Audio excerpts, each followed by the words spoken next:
You ever stand at the edge of the ocean and feel small? That pull, that power, that endless horizon that humbles you. The ocean doesn't apologize for its strength. It doesn't ask permission to rise. It moves with purpose. It crashes, it calms, it conquers. And maybe it's time you did too. You ever stand at the edge of the ocean and feel small? That pull, that power, that endless horizon that humbles you. The ocean doesn't apologize for its strength. It doesn't ask permission to rise. It moves with purpose. It crashes, it calms, it conquers. And maybe it's time you did too. The tide doesn't need anyone's permission to return. It doesn't ask the rocks to move or the winds to calm. It just keeps coming. That's the kind of mindset you need to build. No matter what's been said about you, no matter how hard life storms have hit, you keep showing up. You don't need validation. You don't need perfect conditions. You just need persistence. Because resilience isn't about being unshaken. It's about shaking, breaking, and still coming back with more force than before. Every time you rise after being knocked down, you prove to yourself that your spirit cannot be washed away. You are stronger than any setback because your strength isn't built on stillness. It's built on motion. The tide doesn't fear retreat. It knows it will rise again. So don't let a moment of loss convince you that you've failed. Pull back if you need to. Regroup, rebuild, but always, always come back. People often mistake softness for weakness, but the ocean proves otherwise. It's soft enough to soothe, yet strong enough to shape rock. You have that same duality within you. You can be kind and still powerful, patient and still relentless, calm and still unstoppable. Being the tide means owning that balance, knowing when to crash and when to flow. So the next time life hits you hard, remember this. The wave that knocks you down is also the one that teaches you how to stand taller. You are not here to be erased by life. You are here to move through it, shape it, and rise above it. You are the tide, unstoppable, untamed, and always returning stronger. No matter how far you've been pushed back, no matter how deep you've been pulled under, your comeback is already in motion. Because just like the ocean, your power was never in staying still. It was always in your ability to rise. There is a rhythm to life, just like there is a rhythm to the ocean. Some days everything feels calm, the water is still, the sky is clear, and you can see your reflection clearly on the surface. Then there are the storm days when the waves rise high, the wind screams, and everything feels chaotic. Most people love the calm but fear the storm. They wish for life to always be easy, smooth, and predictable. But the truth is, both the calm and the storm are necessary. Without the calm, you'd never find peace. Without the storm, you'd never discover your strength. The ocean teaches us something powerful about balance. When the storm comes, it doesn't apologize for its chaos. It simply moves through it. It rages, it roars, and then when it's ready, it finds its stillness again. That's how we must live. You are not meant to be one thing all the time. You can be powerful and gentle, fierce and forgiving, calm and bold. You can carry peace in your heart and still have fire in your spirit. True strength isn't about staying calm all the time. It's about knowing how to return to calm after the storm. Your storms are not punishments. They are awakenings. They shake you up, test your foundation, and reveal what you're truly made of. Think about it. When the ocean rages, it doesn't destroy itself, it renews itself. The turbulence stirs the depths, bringing hidden life to the surface. Your storms do the same. They bring out the parts of you that have been waiting to be discovered. Your courage, your faith, your endurance. You only know how strong you are because life forced you to find out. The calm, on the other hand, teaches you grace. It's where you reflect, breathe, and rebuild. It's not about doing nothing. It's about restoring everything. Just like the ocean can't stay in constant chaos, you can't live in constant battle. You need moments of stillness to understand the lessons that your storms have brought.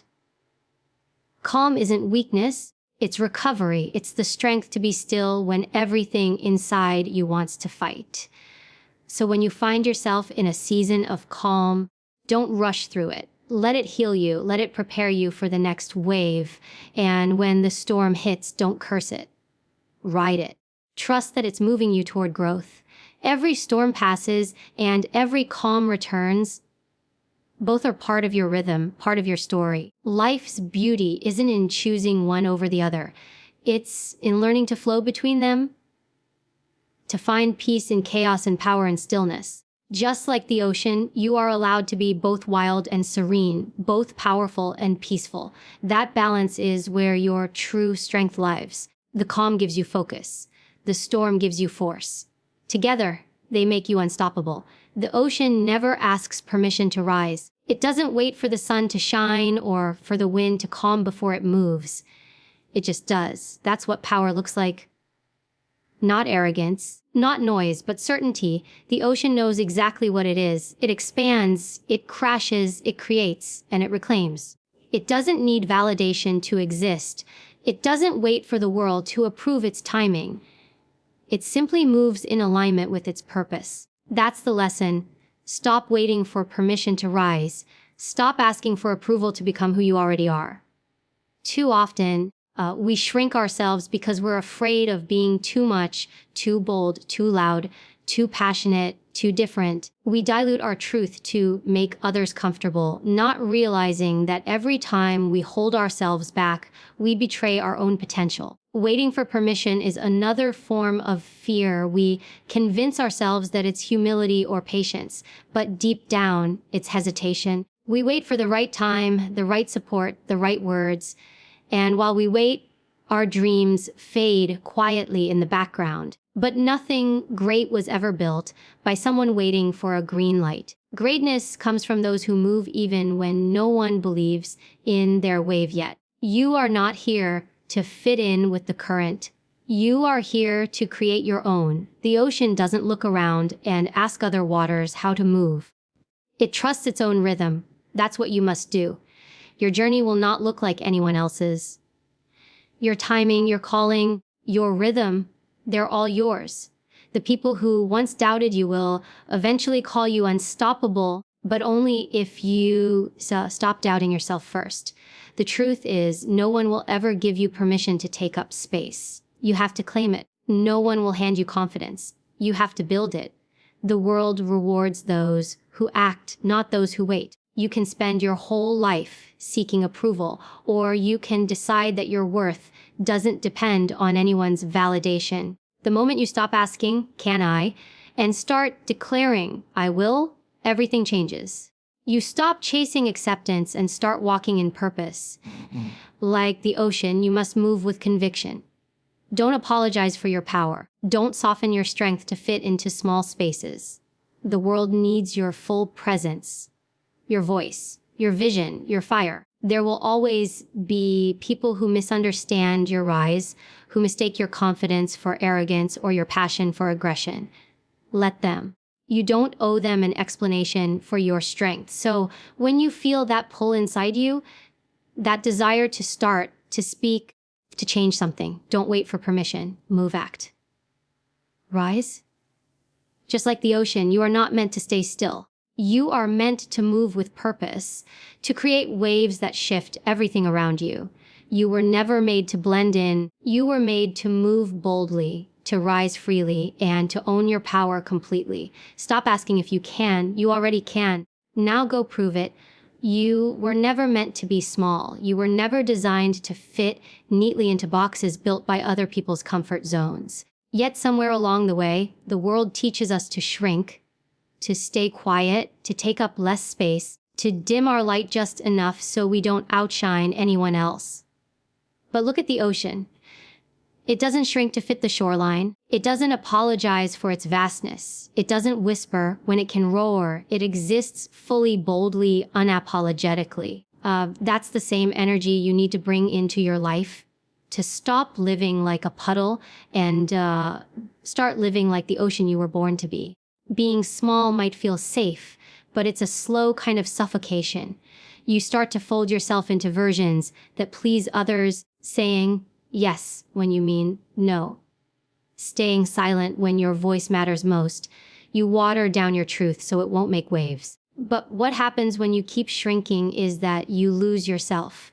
You lose your spark, your voice, your power. You become invisible not because you don't exist, but because you've hidden the parts of you that make you alive. The world doesn't need that version of you. It needs the full, unfiltered you. The ocean doesn't ask permission to be powerful. It knows its strength. It moves mountains of sand, carves coastlines, and commands respect through its presence. You don't have to prove your worth to anyone. Your existence is already proof.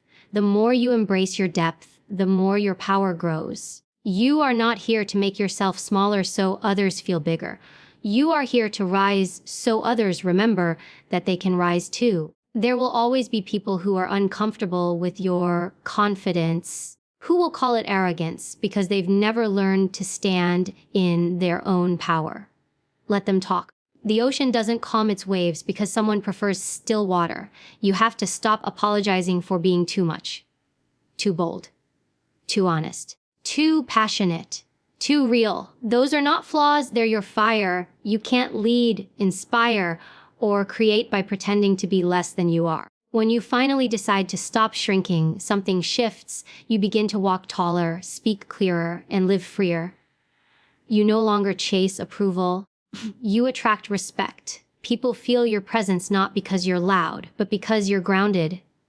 Like the ocean, steady yet strong. You start to understand that being too much for some people just means you're finally enough for yourself. So take up space, speak your truth, let your presence ripple through every room you walk into.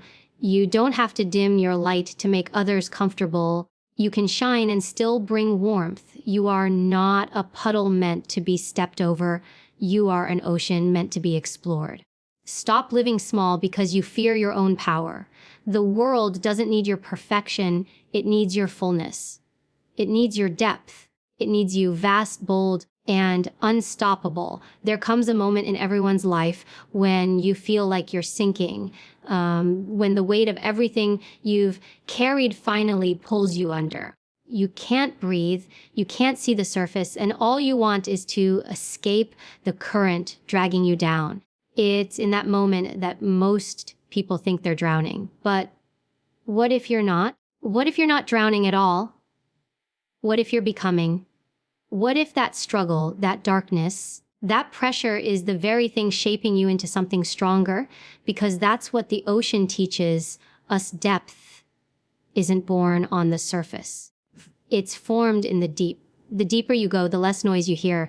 That's where transformation happens, not in comfort, but in challenge. The ocean doesn't stay still, it's alive, it's moving, it's evolving. When life pulls you down, it's not trying to destroy you. It's inviting you to discover the strength you never knew you had. You learn to adapt. You learn to breathe differently.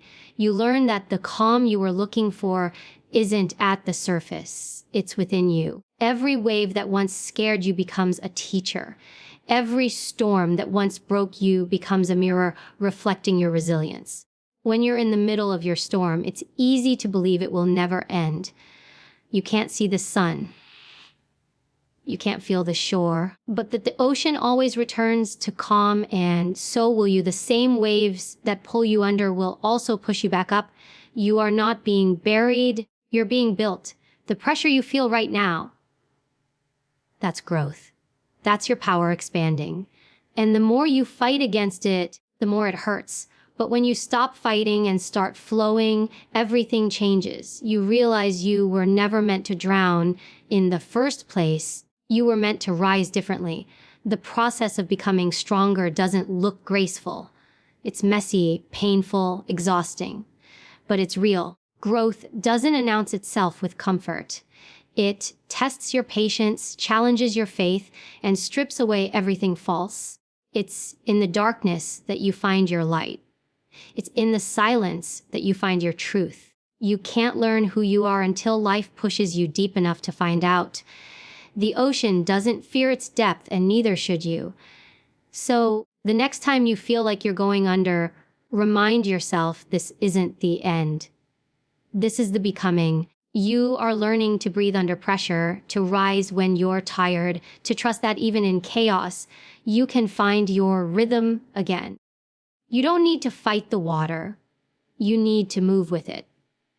You don't need to be perfect. You just need to stay present. Because every wave that hits you carries a lesson, and every storm you survive carves strength into your soul. You are not drowning. You are transforming. You are learning to move through life with the same power, depth, and grace as the ocean. You are not a victim of the tide. You are the tide.